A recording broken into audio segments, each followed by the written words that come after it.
Hello and welcome to Relaxed Male, podcast that helps men change their relationship with themselves. I am your host, Brian, and I am a men's life and mindset coach who is here to help you understand that you don't have to suffer at your own expense. You can live your dream, and I encourage you to set, then pursue your goals. So join me as I change the mindset and attitudes of men so that they can be the leaders of their families and their destinies.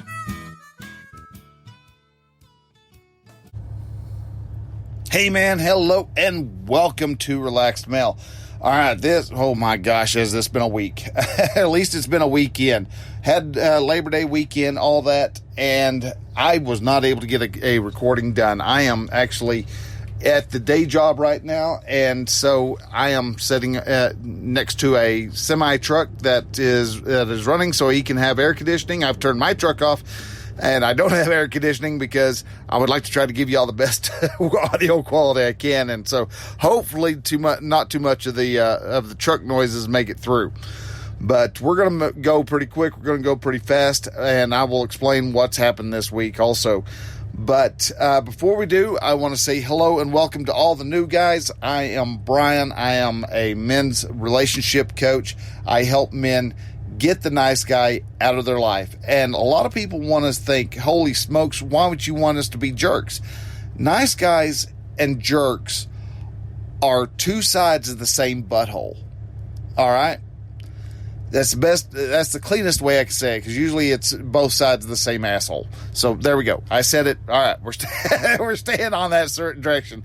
A nice guy and a jerk, they're two sides of the same guy. And all, if you boil it all the way down, they're not nice in all reality. Nice guys are manipulative. They do covert contracts and things like that, and they make it to where the other person that they're being nice to, it really makes their life really irritating, really frustrating. Because the nice guy does everything to get you to like them and tries to manipulate you into liking them. And whether you realize it or not, you realize, if that makes any sense, that you're being manipulated. And that's where a lot of the frustration, a lot of the anger, a lot of the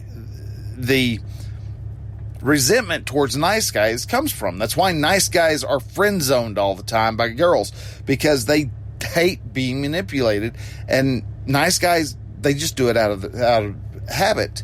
And so I want to help guys get those nice guys out of the way and have them become masculine men who live life on their terms. And when you do that, you actually start to have a more fulfilling life. You start having a better relationship with your spouse. You start having a better relationship with your children when you live your life on your terms and with intentionality. So that's as a whole, that's what I'm trying to do. Now, this week, we're going to talk about, do you need to be making decisions while going uphill? And we're going to jump into that a little bit deeper.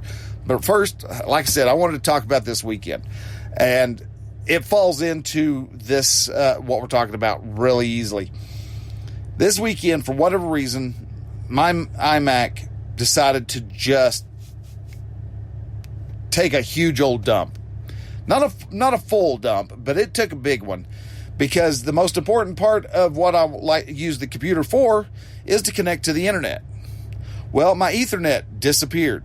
My Ethernet cable just, it's like going, yep, nothing there, dude. Nothing there. No, not seeing anything. I tested the cable, hooked it up to the PlayStation 4. Boop, hey, everything works really good. Awesome. Yay. So the Ethernet port on the computer is not working. But also, it's like, well, iMacs have Wi-Fi also. You're right, they do. Except for mine only lasts for 5 minutes and then stays off for 2 to 3 hours and then comes back on for about 5 minutes and then cuts off again for another 2 to 3 hours. And I noticed something goofy was starting to happen because I'd also lost the use of my SD card reader on the back. And so this has gotten frustrating within the last month. It's just things are starting to go goofy. So I'm just going to slick the whole thing and reinstall. And I figured, you know what, I'll do that. All right, it's Saturday. I've got 2 more days. I'm going to do that. Because everything here started on Saturday. Got some notes wrote for the show today. I was going to start getting a blog post done. All this, and I start writing, and all of a sudden the connection started getting kind of spotty, and all of a sudden it dipped out. I was like, oh hell. All right. So I kind of looked, and I noticed that my Wi-Fi wasn't on. So I don't know if my Ethernet died sometime in the past and automatically switched over to Wi-Fi or what, but either way, it's as irritating as sand in your underwear. So I was like, all right, well, started doing some research, looking around, found out how to actually boot into recovery mode so I could get my iMac to start doing recovery, so I could just reinstall the Mac OS. Well, there's a big problem with reinstalling Mac OS. The problem is you have to be connected to the internet. Oh my God!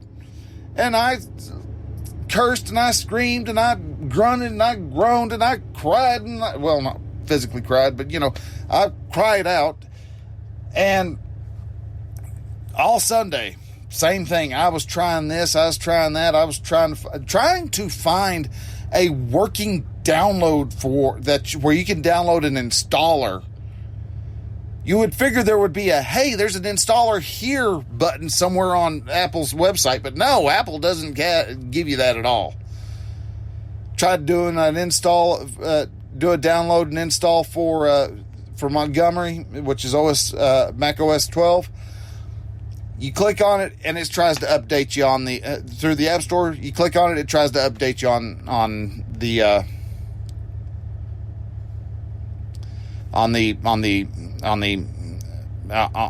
update the core operating system. Brain just died for a second. Sorry. So I spent all day Saturday, all day Sunday, all day Monday trying to get this damn thing to work.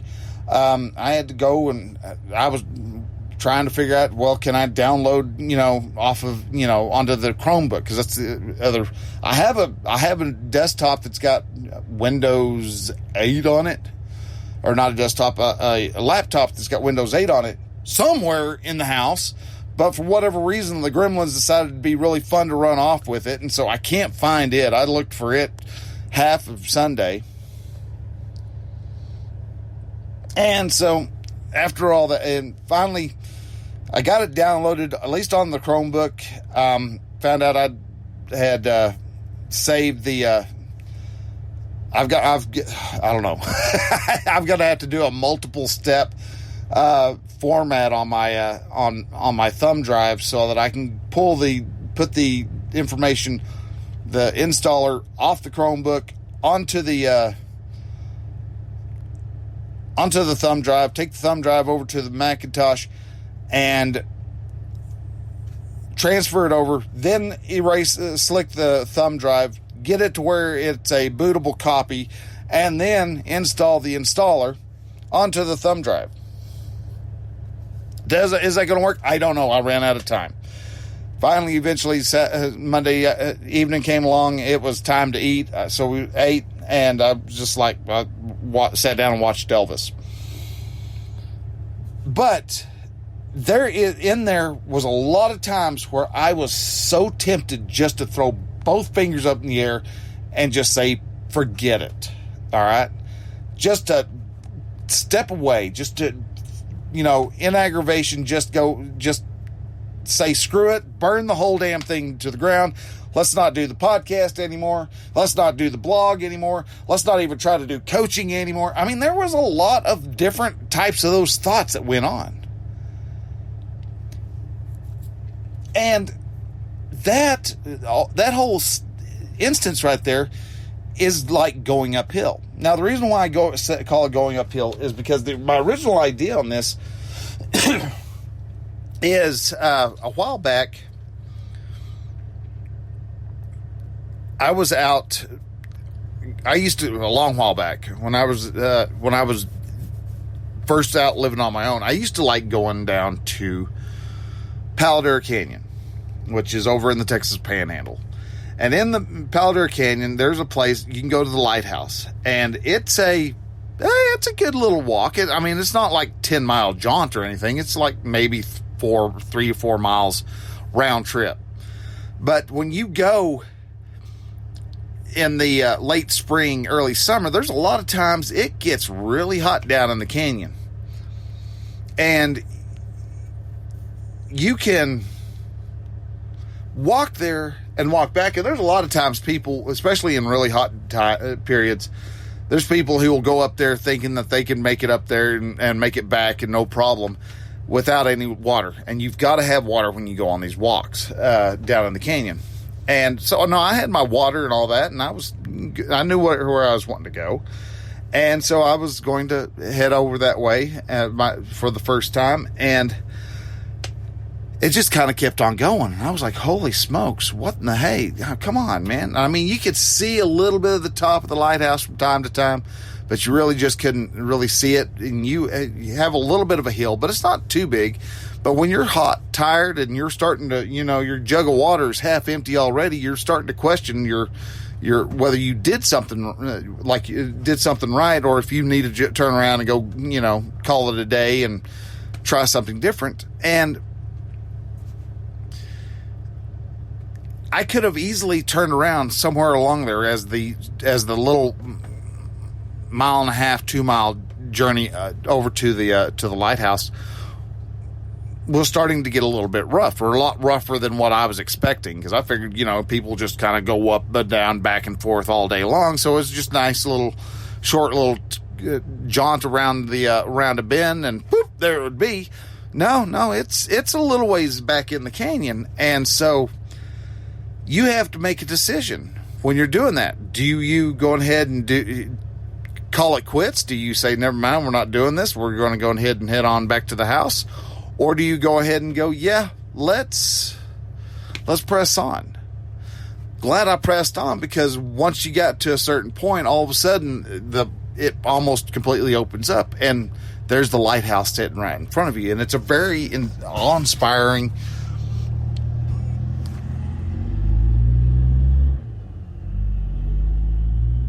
all right, well, now that he's up and disappeared, now we might have a little bit better sound quality. I don't know why he pulled up beside me and sat there for 10 minutes, but he decided he wanted to, so I guess he did, and now he's gone. So, but anyhow, so there's so many times in our life where we are wanting to get up to, we hear about, say, this amazing view somewhere in the mountains. Maybe, and you hear, oh, it's just a 3/4 mile walk, or it's just 1 mile up the hill.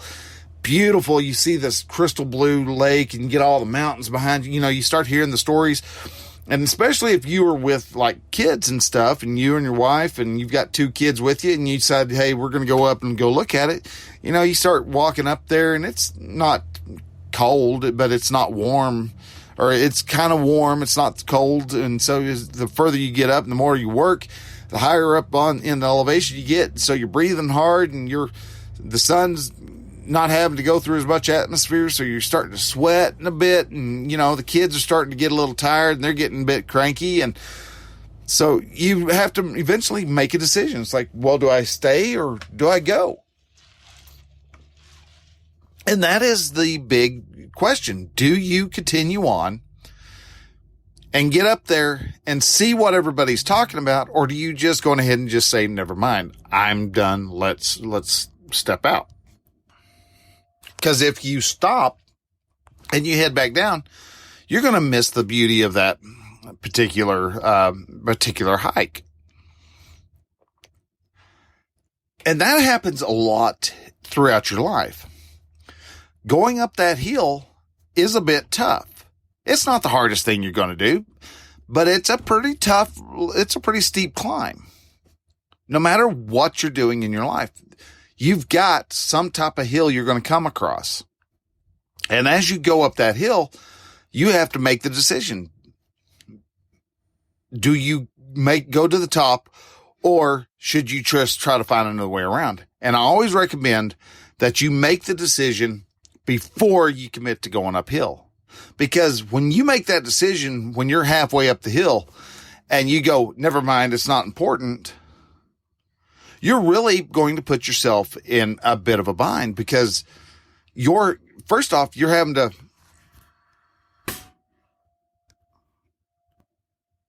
the voice recorder went weird.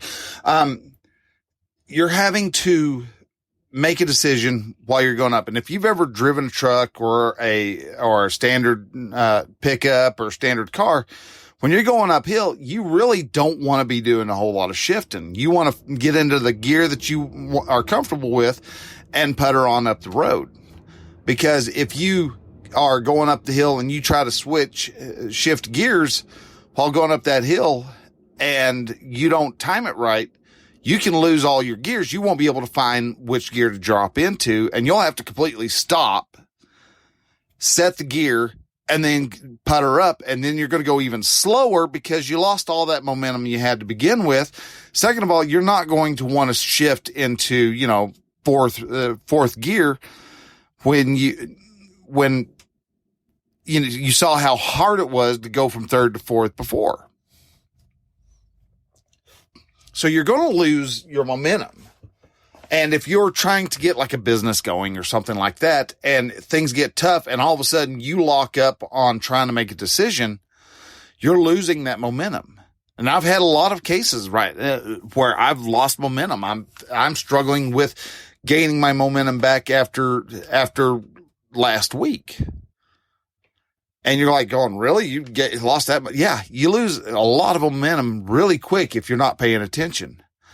And it's not just of last week, but that's when I really noticed how much momentum I had actually lost. Because I've been really trying to decide, should I implement, a couple of things to see if I can get some clients to come in. Now,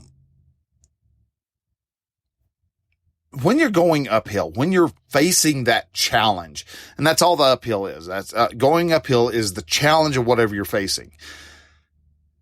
One reason why you don't want to make a decision while going uphill, or if you decide you have a decision you want to make, you want to wait until you get to the very top. Not only are you running the risk of losing all your momentum, but also it's better to go ahead and get up to the top and realize, oh, that really wasn't worth the struggle. Because it's going to be a hell of a lot easier to go downhill. Or you could decide, you know what, that's not very good looking scene, but you also when you get up to the top of that hill, you get to see, oh, there's 5 other mountains behind there. There are 5 more peaks to climb, and you can then make that decision with a little more knowledge. When you're trying to make a decision going up a hill, you don't have enough data. You're running off of nothing but emotional influences that your brain is kicking up. It's like, oh, this isn't worth it. What happens if you get up there and you can't get back? Your brain's going to come up with as many different thoughts as it possibly can to get you to stop doing the hard thing. Slide back down and let's go to the level land of comfort. But the problem is the level land of comfort is down in the valley. Yeah, it is pretty. You're surrounded by mountains, but it's more when you get up on top of a mountain and you look around and you're going, wow, I can see for miles and miles and miles and miles and miles. Here, all you can see is the top of the trees and some mountain and a few mountains that are around you. It looks pretty. But that view at the top of the mountain is just going to knock your socks off. And when you start trying to climb out of that valley, you're going to have to go uphill. That's just the nature of a valley. Yeah, there may be an entranceway at one end of the valley somewhere way down the road, but still you're going to have little ups and downs and little hills and valleys, or little hills and dips that you're going to have to go through. And so no matter which choice you decide to make, it's going to be a tough choice to do. So why not take the chance and set your screaming mind off to the side and let it throw a fit in its corner and scale the mountain or scale that steep climb until you get to the first plateau. And once you're on level ground, make the next decision. Hey, is this worth it? Or, hey, do I want to keep trying to go? And you may go, dude, I can see pretty well from here, but I bet you I can see even better from that next mountain. And so you can make that decision and decide, hey, I want to go ahead and climb the next hill, or let's just walk on the level path for a while before we go up a hill again. You have a lot of decisions. You have a lot of more intuition about what it's going to be like, because if you get up to this level and, you're at 12,000 feet and you're just you're huffing and puffing, you might decide, you know what, let's rest for a little bit. Let's see if I can get some air into these lungs before we start trying to go up another 2,000 feet. So if you can set the emotional alarms that you have, the anxiety, the fear, the apprehension, and all the other emotions that your thoughts generate under control, you can actually find yourself being able to get above the valley, up into the top of the hills, where things are so much better. Because when you get on top of the mountain, guess what it is? It's gravy all the way down. You're downhill. I mean, granted, you want to take it slow, or you may decide to be one of those crazy guys that jumps on a snowboard and just snowboard all the way down till you don't have any snow left.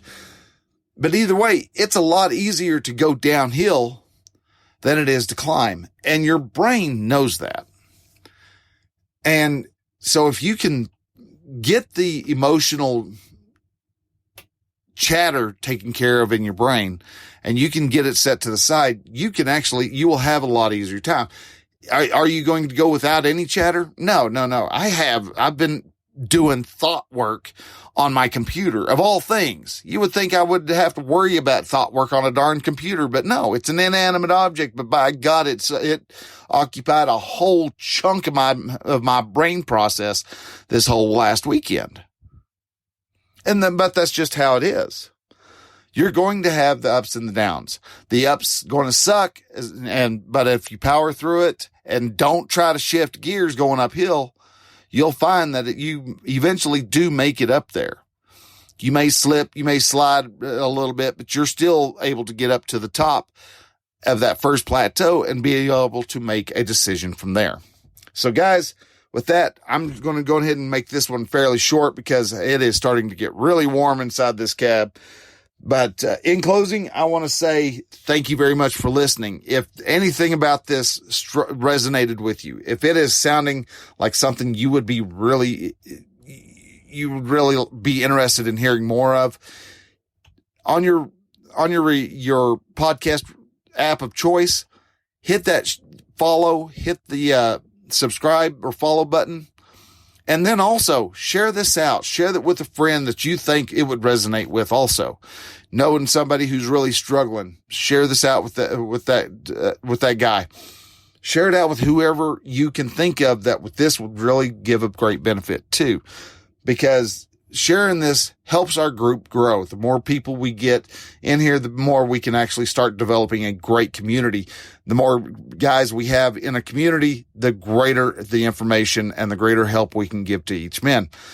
So if you have one small announcement, something I've been really playing with, and I want to go ahead and just throw this out here to all the podcast listeners. First off, before everything else, if you are interested on getting some free coaching, a free 1-hour coach session, it's just going to cost the fact that you're going to be recorded.